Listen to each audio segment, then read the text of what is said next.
Right lane must turn right. That's why they call it right lane. I think.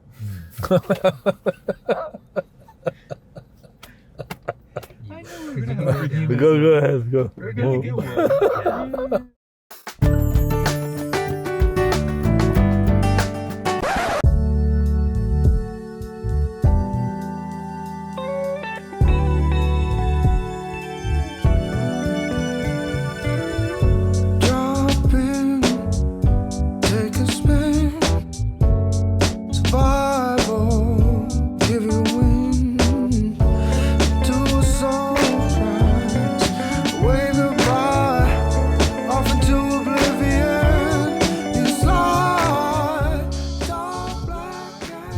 Welcome to another episode of Riding in Cars with Professors. Today's special guest is no other than Ibrahim Aoude, the longtime host of Island Connections and Professor Emeritus in the Department of Ethnic Studies. Welcome, Ibrahim. Yeah, thank you for taking me for a ride. Well, thanks for actually will be willing to do this with us. And so today we actually wanted to kind of talk to you about some of your experiences, some thoughts you've had about Island Connections, things about the Ethnic Studies Department, and then other things about who you are in your work, who you are as a person. And so I think one of the things that we were talking about earlier was thinking about a place on island that centers you, and you had mentioned a couple of things, so can you talk a little bit about that? Oh yeah. When I landed in November 1969 for the first time at the airport, Honolulu Airport, International Airport, I went, my friends, my brother took me to Aina Haina where they were staying. So Aina Haina was the first place I got to know in Hawaii, on Oahu. So that one. And then a few months later, like 6 months, 7 months, like that, several months actually, we went to Seaside Avenue. So I spent there maybe like a couple of years, and going to school and also working at Gray Line of Hawaii, just to make some rent money and expenses and stuff like that, pocket money. Yeah. And that was a very nice place because it was all cottages, cottages, and the community was a very nice community, and we got along very well together. Hawaiians, Haoles, all kinds, Arabs like us. And but now it's all gone, So because when I came over, it was 1969, just over 10 years after statehood, So the whole quote-unquote development that Hawaii experienced in terms of tourism and the rest of it. Really, I saw both like somewhat of the old Hawaii, not too old, but kind of old Hawaii. World War II, before World War II, after World War II, just that way. And then we just all the cottages went down the tubes, and one huge high-rise came up. So I can show to you later on. Yeah. But it's interesting, that's how Hawaii changed, and so I experienced that. Of course, I wasn't there in the 1898 and the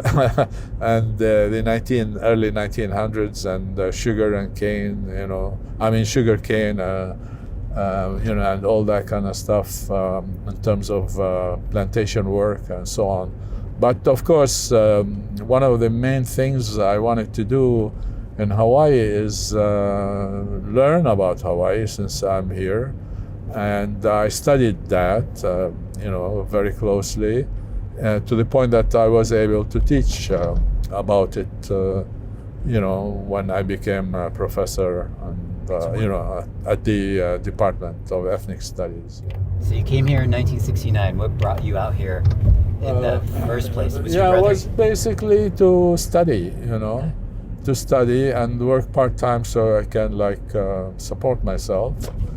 And my brother was here, and we, pulled our finances together and lived together and all of that kind of stuff.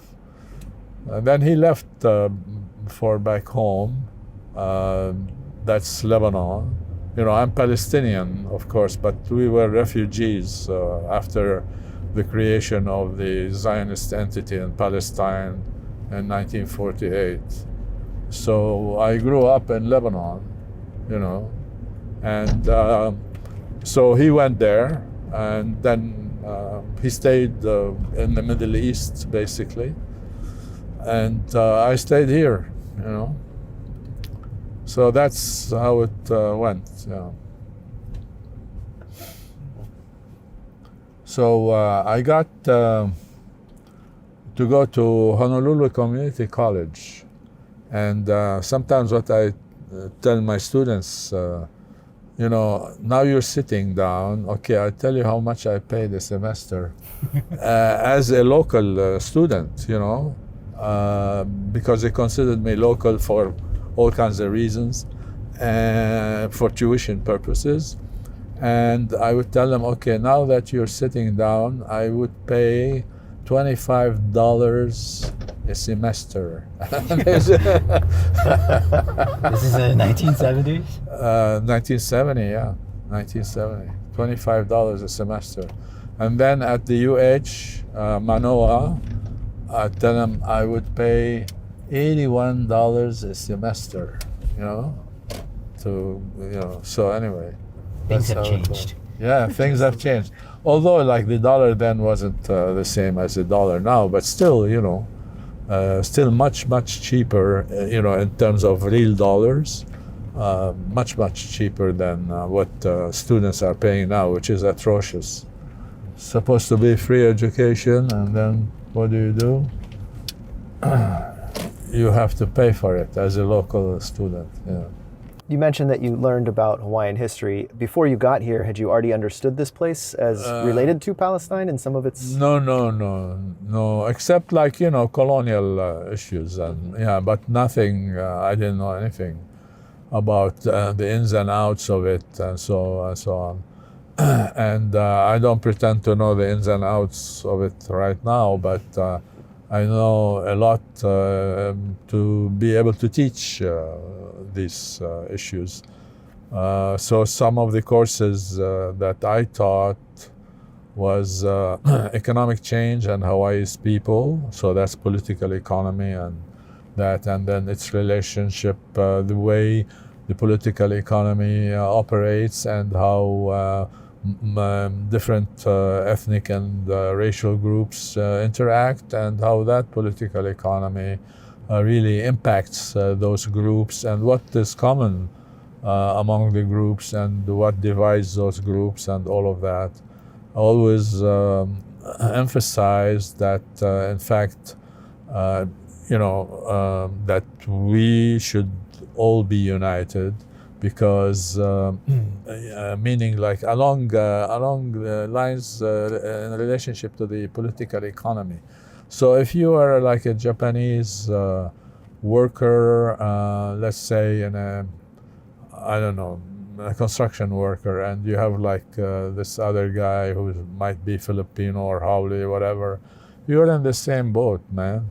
So you better don't think about I'm being Haole and all of that, and he's Haole and he's Japanese and whatever. What unites you in terms of the political economy, and because you have those common interests.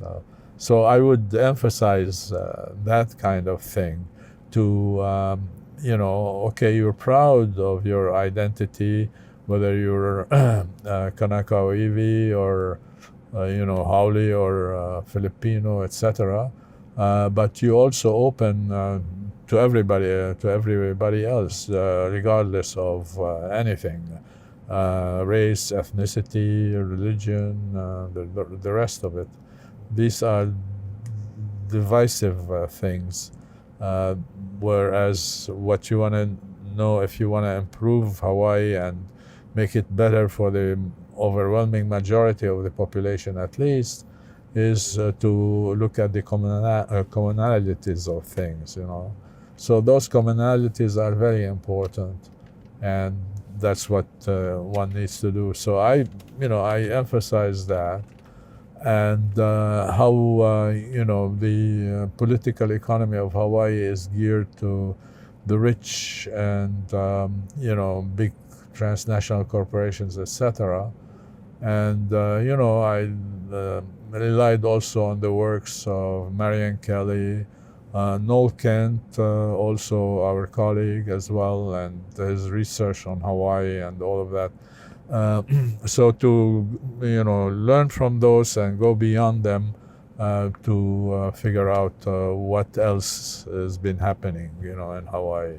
So I taught that course, taught ethnic identity a couple of times, I think, race and ethnicity in Hawaii, social movements in Hawaii, Hawaii and the Pacific also, and then to connect the Hawaii with the rest of the Pacific, and in terms of indigeneity, and also beyond indigeneity as well, which I think is very critical here. Came up with one idea that I had, that is to say that the people's at the center of Hawaii politics is the indigenous question. Whether one likes it or not, that's the way it is. The indigenous question is very critical, but to also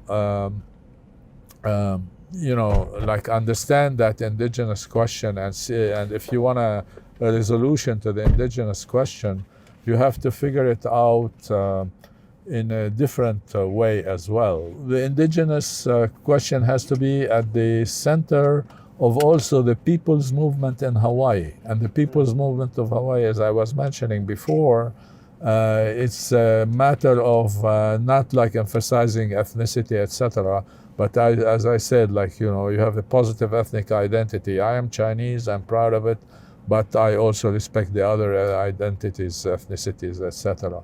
So that's positive ethnic identity, and it's very critical. So in terms of the people's movement of Hawaii and the indigenous question should be at the center of the people's movement of Hawaii, that has a lot of other things, whether it's homelessness, all that kinds of, people call it houselessness as well, all of these things cannot be resolved if you do not resolve the indigenous question in a way that, is in the interest of the indigenous population. And also the indigenous population cannot resolve the indigenous question without, seeing the commonalities it has with the other ethnicities, etc., for the development of the political economy in a way that benefits the overwhelming majority of the population, as I mentioned before. So that's important to look at. And also I thought, because whether we like it or not, Hawaii is part of the United States politically. I mean, there's, of course, cannot obviate the colonial question in terms of Hawaii. But the thing is that even if all the Hawaii population moved along the lines I just mentioned, not going to be able to do anything, or not going to be able to do much, unless it connects with the people's movement on the continental United States. And because there's a lot of commonalities with that, because the people's movement in the United States, as it develops and grows over time, would be in support of the indigenous question. You see, so the thing is that you're gonna like organize it in such a way so that it can become a political force in the interests of the people's movement in Hawaii, at the center of which is the indigenous question. You know, so that's you know, my position on things Hawaiian. I mean, things in Hawaii.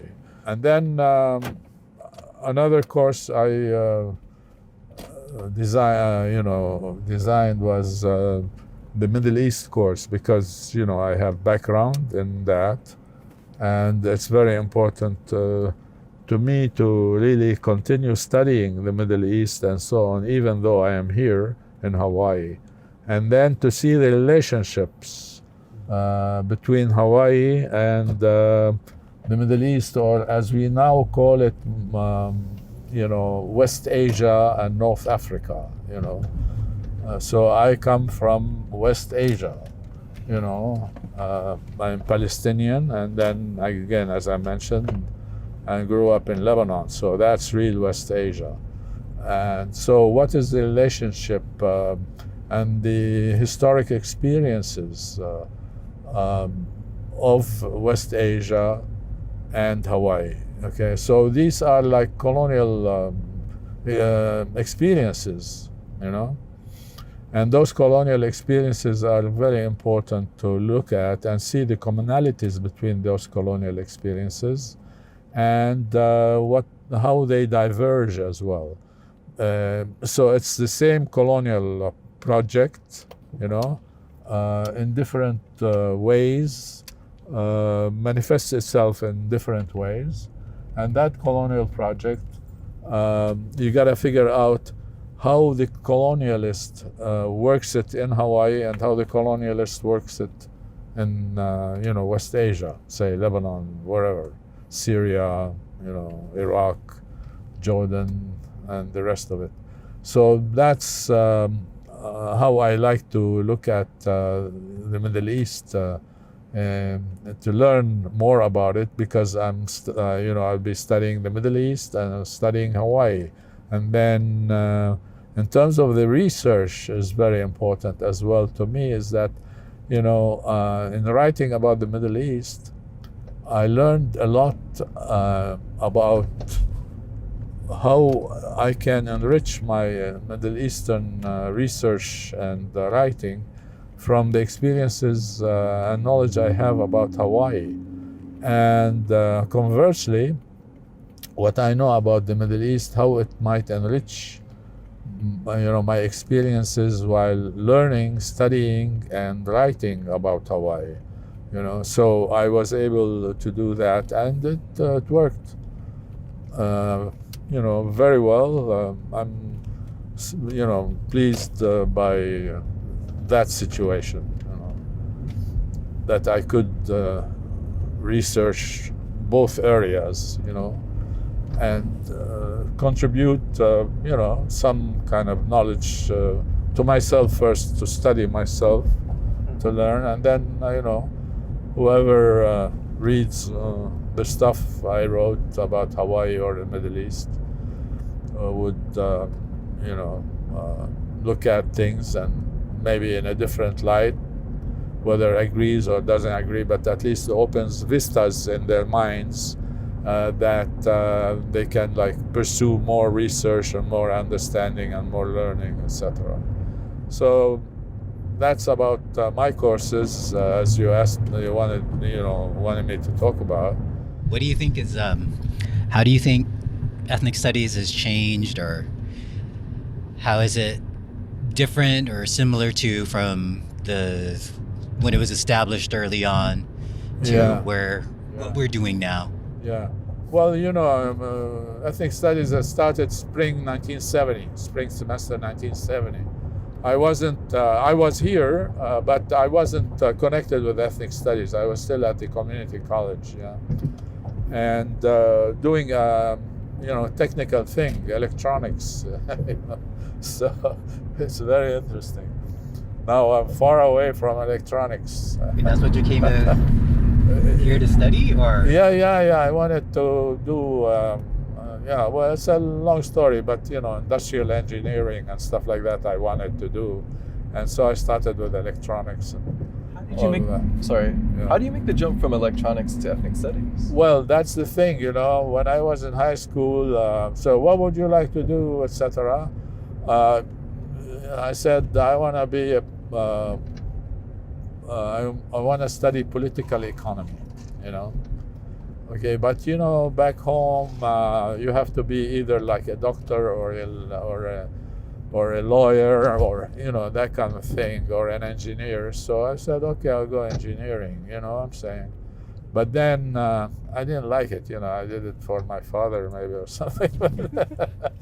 But so I bailed out as soon as I could. Is that your first semester at HCC? You decided No, to do- I took, I got the degree. I was very good at it, but, I got all A's in that field. But you were just bored. You didn't want to do it. Even my wife telling me, like, you wouldn't be satisfied being an engineer. You should be, like, thinking and writing and reading and stuff like that. So I knew that, so that's what I did. Yeah. Did you, even though you weren't, so we started offering classes in spring of 1970. When did you start getting involved with ethnic studies? Actually, I met first I was in Cal State, LA, doing my master's. And then I would come here because my girlfriend was here. She would go there to visit me. It was a quarter system. So every end of quarter I come here, and in the middle of the quarter she would go to see me there. So anyway, I met Noel Kent in 75. I was still in LA, but I was here, so there was a connection. So I told him, let's meet. So we met at the East West Center, and we talked story, etc. And then that same semester I met, that same time I was here, I met Dean Aligado at Aala Park, because there was some kind of rally, Filipino rally, etc. So I was there at Aala Park. So I met my colleague Dean Aligado. We later became colleagues, right?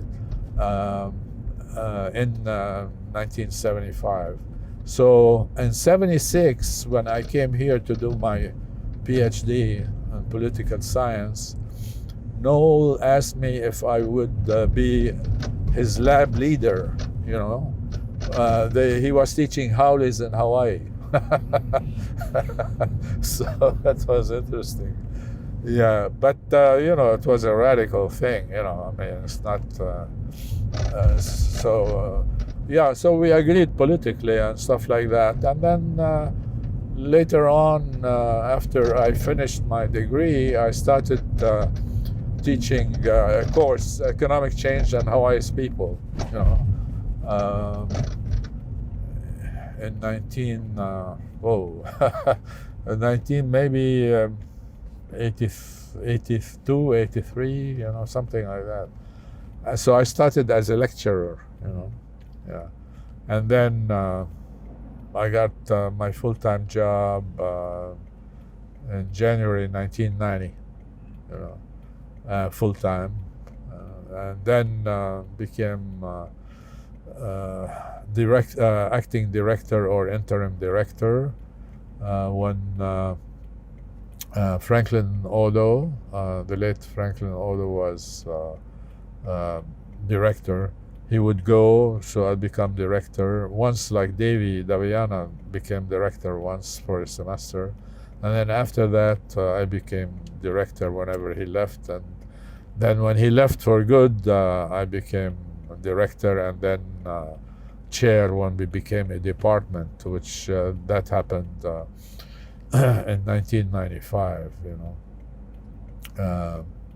summer of 1995, we became a department and offering our own BA, because before we would offer it through what what was called liberal studies, which now is called interdisciplinary studies. Is there And, anything that you remember from the 70s or 80s or 90s that just kind of stands out for you?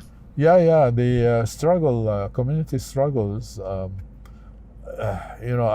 first Waihoʻi Waikani struggle, I took part in a small part of it,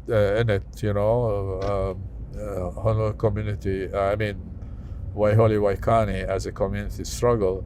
But I didn't block the roads or anything. That was, I was still in California, but whenever I come here, I try to participate in that. And then I remember, after our wedding celebration in September 76, the night after the wedding celebration, my wife and I went to Waihoʻi Waikani. Yeah, so anyway. That was your honeymoon, to go and be part of the struggle? Well, it so happened, that way, because the celebration was in Ka'ava, where my wife grew up, she's local. Yeah. Since we're driving around in Waikiki, Yeah. maybe take us through what you remember from this area. Yeah. Or what was it like when you and your brother were living down here? Well, it completely changed. There was an office for the main office for Gray Line of Hawaii was just a little bit going towards Diamond Head, a little bit beyond Seaside Avenue, just a little bit beyond. And most of the time I would work in the main office of Gray Line of Hawaii, and I would work 4 hours a day. Yeah. For people who might not know what Gray Line is, what Gray is Line, Gray Line? Yeah, Gray Line of Hawaii is a tourist thing. So people would come to the office and I would sell them tours, like to Circle Island, City Tour, Polynesian Cultural Center, and the rest of it, and explain things to them and make the bookings and all that kind of things. And then they would come, and then I would deposit all the money I had put together with the tickets, etc., in a safe, yeah. And then 4 hours a day, evening every day.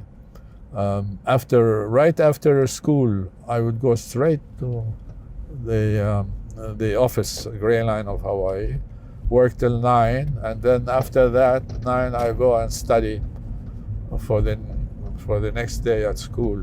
So we worked hard. Ula mentioned that you also did a lot of work in Chinatown. Oh, Chinatown too, yeah. That's like community struggles, yeah.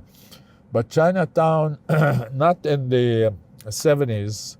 That was like Dean Allegado, Daviana, and others who worked there.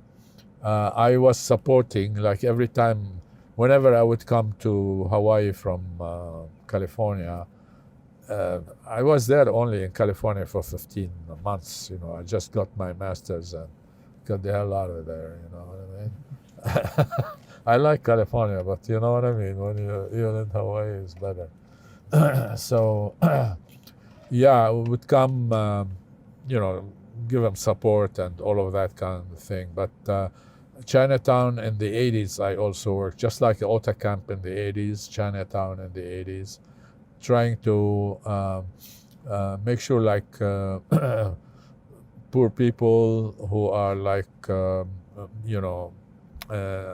having assistance, like housing assistance, etc., that the manager or whoever owns the buildings, etc., treats them with respect and stuff like that, and not like have all kinds of corruption going on there. Like, for instance, if you have a list of people who are, in line to get into an empty apartment. So there was a lot of things going on, like, for instance, I give you $100, you know, you put me first, you know, instead of the other guy. Or if you're of a certain ethnic group, I don't want to mention which one, then the manager who's from that ethnic group would, you know, say like, okay, privilege the other person from the same ethnic group, and hell with the Hawaiian, for instance, and mostly Hawaiian, you know, hell with the Hawaiian, you know, and those guys are immigrants, you know, and doing that kind of thing. So there was this corruption, and the city was in on the corruption to the point that we figured it out because we had like accountants coming here pro bono, and attorneys coming to help the tenants and all of that, and expose a lot of stuff, you know, on that. So we did those kind of community things, and the good thing about it that ethnic studies supported me. I was only like a lecturer, you know, but they supported all of that, you know, kind of thing. So that was good, and that was different from the ethnic studies that, you know, in the 80s, different from the ethnic studies that was in the 70s. I don't know, I can't say this one is better than the other. The situations have changed, you know. I guess one question while we're down here is, I mean, how was tourism different then? How was it interacting with Hawaii? Like what's changed? Is there anything that's gotten better, that's gotten worse about how?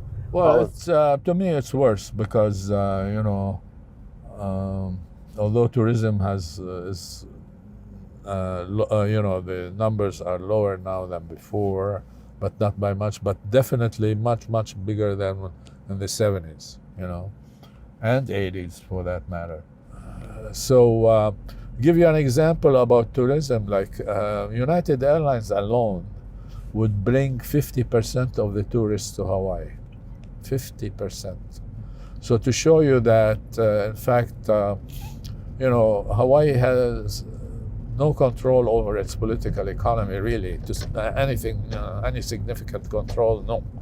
You know, because United then would, for instance, if it wanted to promote another, you know, tourist destination, would pull 10%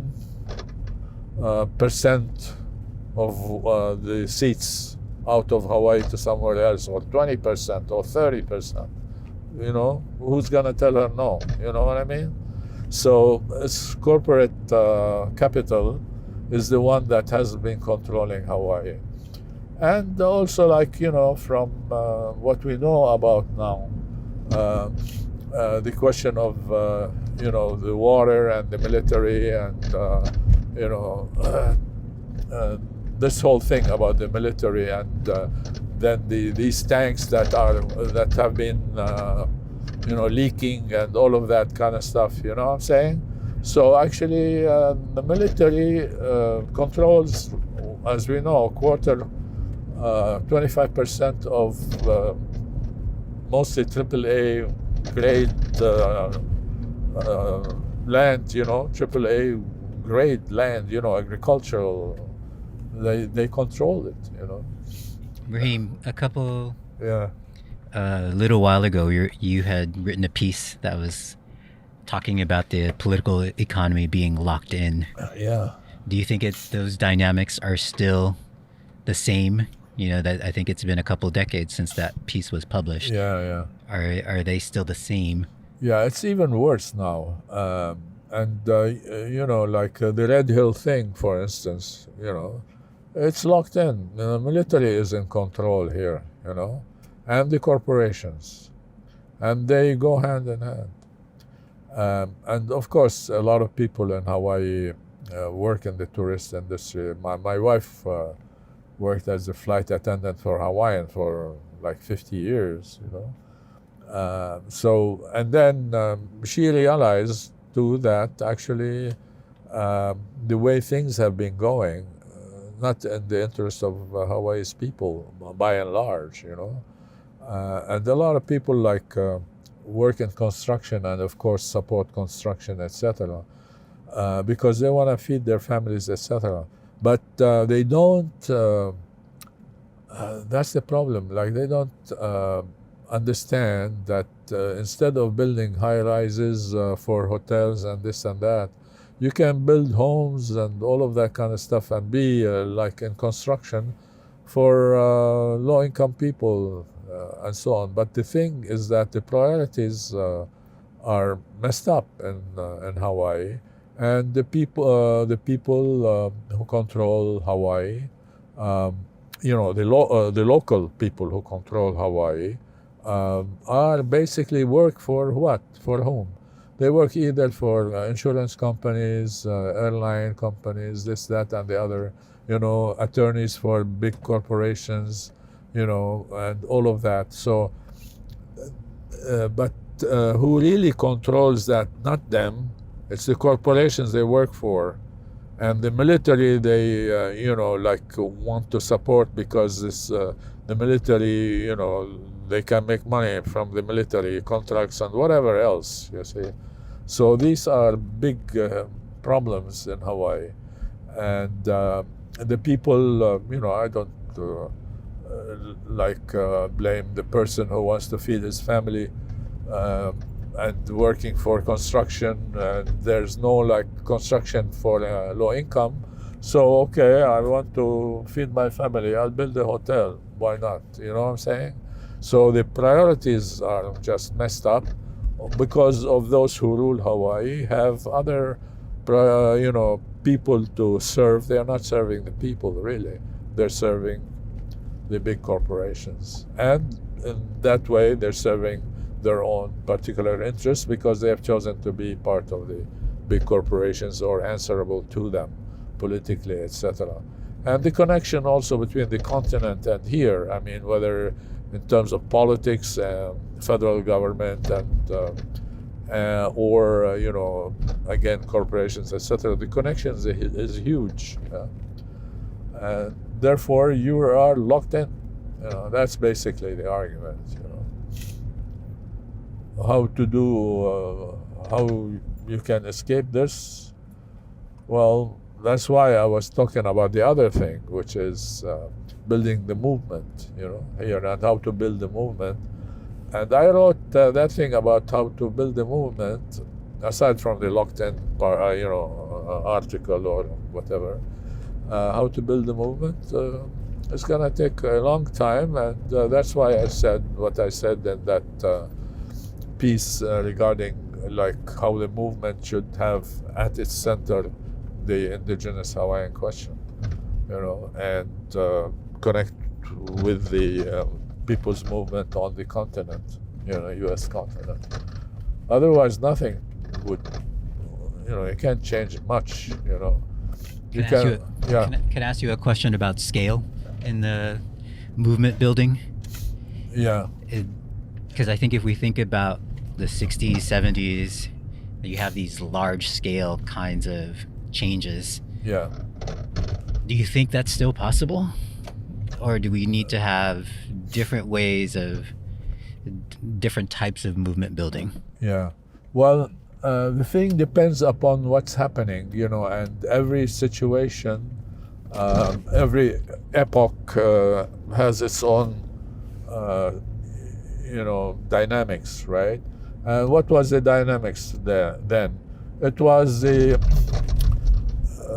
civil rights movement, the Vietnam War, and so on. And so people were fighting against, racism and all of that, and the Vietnam War against war, because they don't want to go to war and die for whom? For this corporation or that corporation, etc. What did the United States have to do to go to Vietnam? I mean, the French were defeated in Vietnam after 132 years of colonialism of Vietnam. The Vietnamese defeated them, and then what's going to happen? The Americans jump in, and then they get defeated. They were defeated. So people don't have much,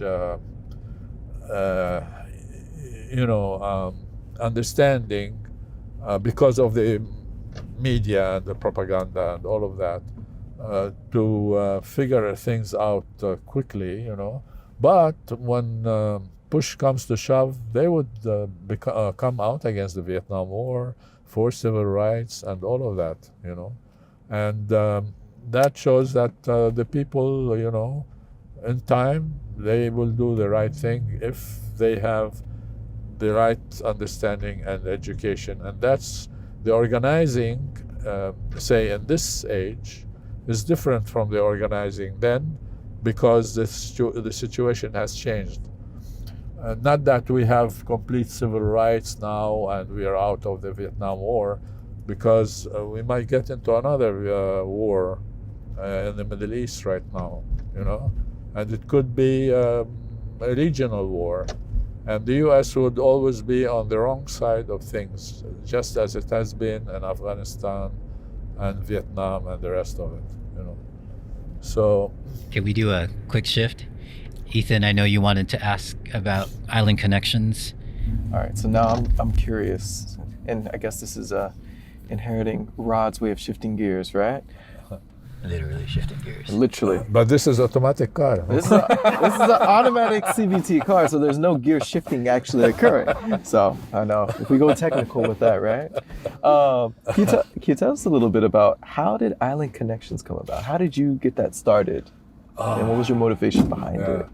Well, it's like almost everything else I did was like jump in the water and start, you know, moving your hands. And it was by chance, just like a lot of things that happened with me by chance. So that Noel comes to me, Noel Kent, say, Ibrahim, there's Hawaiian studies. There's a slot open in the IT guys, and they don't want to do that program anymore. So they were thinking, what if we want to do it? So I said, there's a meeting. You want to go? I said, okay, I'll go. So I went, and then Noel, of course, didn't want to do it, you know. So I said, okay, we'll do it, no problem. And that's what happened. That's how it began. 2001, spring 2001. That was the first semester, and the person who was the directing the thing was Eric, you know. And then Eric tells me, now this is Erica, you know. So Erica and I been from fall 2001 all the way till I retired, and then some, because I did it for another year after I retired. And one show, fall 2022, I did one show. I asked Rod, can I, no, there's this Palestinian guy, would you like to interview him? So he said, why don't you do it? So I did that show, remember? Yes. Yeah. So I did, but you know, I did it for over 20 years and a little bit more. It's interesting. Yeah. So what were your 20-something years of Island Connections? Yeah. Who were some of your favorite guests? That's hard. That's difficult to say, because I really had a lot of good people. And I tell you, instead of that, because it's hard, I don't have a favorite guest really. I tell you the kind of shows I did. I did maybe 4 or 5 on the homeless, you know. That's 4 of them, 3 or 4. I did a bunch on globalization. I did a bunch on Hawaii politics. Did a bunch on indigenous struggles and all of that in Hawaii. I did a bunch on Middle East because things were happening. So I thought it would be good to have people in Hawaii begin to understand something about the Middle East. to create, to get rid of all these stereotypes and all of that, you know. So anyway, those the kinds of issues I wanted to tackle, like local issues, global issues, and issues in between local and global. Some people call it the glocal. That reminds me of another thing, if you want to hear another thing. Go for it. Like you said, how did like I started with you know, Island Connections. So the same way I started with being the editor of Arab Studies Quarterly, which is an international journal about the Arabs and their culture and their life in the diaspora and then back in the Arab world and all of that. How it happened was I wrote an article about Egypt and sent it to Arab Studies Quarterly. I didn't know anybody, so Arab Studies Quarterly, good. So anyway, long story short, they put it lead article in one of the issues, and then I started sending them like book reviews, you know. And then all of a sudden I hear, would you like to be the book review editor for Arab Studies Quarterly after like a couple of years or something? I said, okay. I didn't know anything about the book review editor. So I got the book review editor for like 3 years. And then the co-editor became editor because the other one retired. And then she asked me, you want to be like the co-editor? Sure, why not? And then she retired 3 years later. And then they voted for me to become the editor, you know. And since 2005, I've been the editor of Arab Studies Quarterly, and we do 4 issues a year. That's why it's a quarterly. And that's another one that is important. Like how I thought about it now is because it's politically important for, you know, Island Connections. The same thing, like, you know, it's almost 20 years, 19 years as editor, and before that 6 years as book review editor, and of those co-editor for 3. You know, it's just by chance, and because it's politically important, I kept on with it even after I retired. You see this one, Smith Britannia. This was that's where I worked most of the time here for like the problems I told you about, Smith Britannia here. While we're down here, what do you remember of this place? This place, maybe except for like some of the buildings, that building wasn't here, you know. It's more or less the same, you know, except like maybe it's now 2024. You know what I mean? Yeah. Different vendors and the different vendors, etc. Like gentrification of Chinatown, etc. And in fact, as you know, Chinatown was all the way to Vineyard before, you know, and then it went down all the way to what street is it? Britannia, let's say, you know. What did that change look like in your time here? The gentrification of Chinatown, the building of those low-income housing, which was welcome because people have to live. I mean, as it is with all this low-income housing, we have a lot of people on the streets, you know, houseless, homeless, whatever, you know, you want to call them. I still call them homeless, you know, but I am behind the time, I guess. You can turn here. Yeah.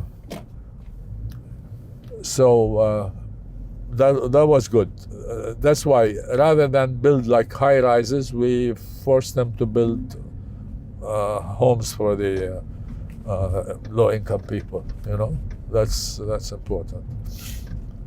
Just since they can't see out of the car, what streets are we on? We're on. This is River. Yeah, River and Pauahi. Yeah. So there was, and here, this one is a new one, you know, a lot of income. And we would go door to door and talk to the people there, you know, and see if there's something, problem with them, etc. If the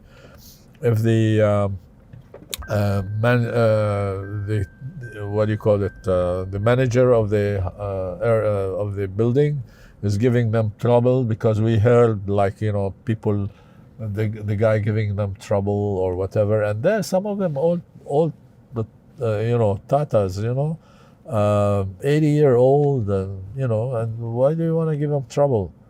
You know what I'm saying?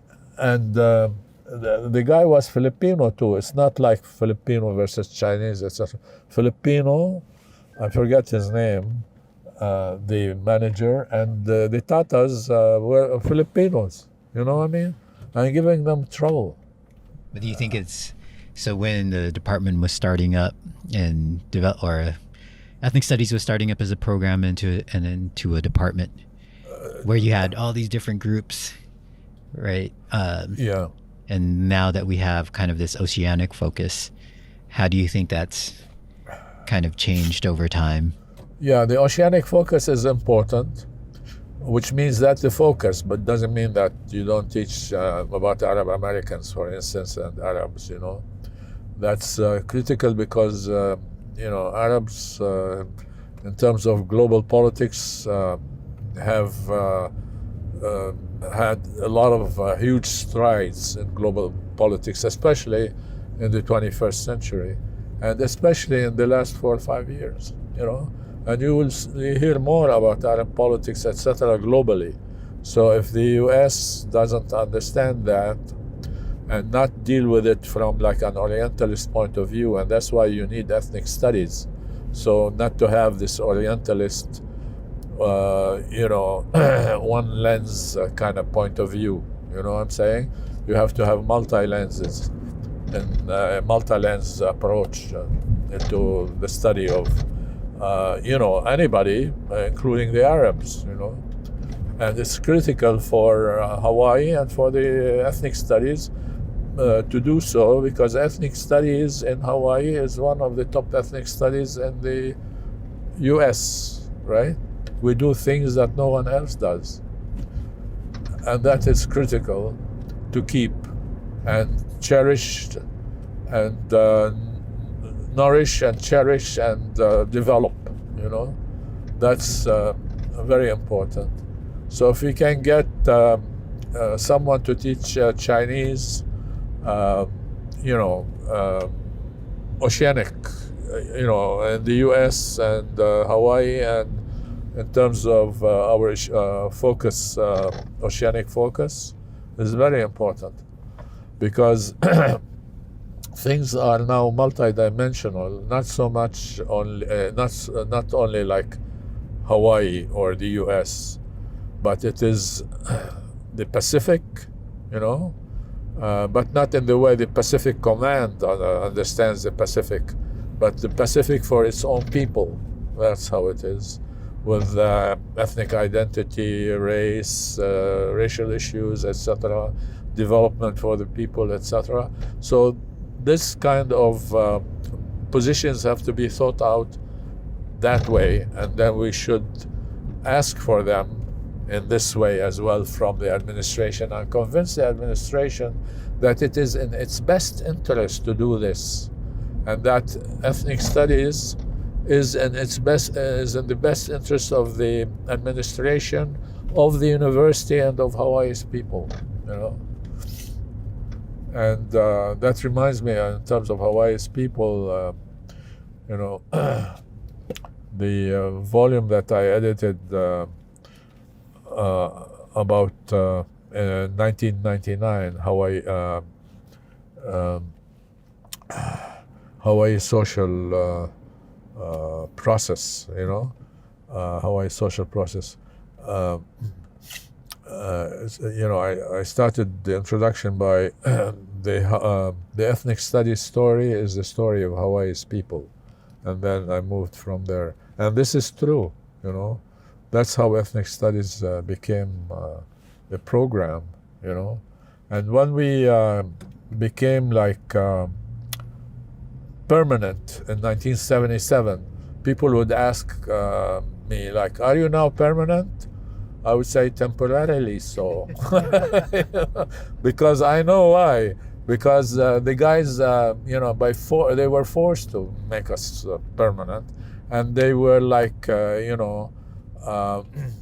lying in wait for us, to see when they can like get rid of us, But they couldn't, because we always were. We had strong community support. Even at its weakest, the community support was strong enough to counter those kinds of attempts, and that is important to understand and to inculcate in our students, ethnic studies students, etc. And I'm glad, like a lot of ethnic studies students now are taking a humanist position on the question of genocide and all of that in Gaza, and active in multiple ways in protesting the genocide and exposing it, and that is, I think, a critical thing to do. Okay, one last fun question for you, Ibrahim. Yes. As the newish hosts of Island Connections, what pieces of advice do you have for us?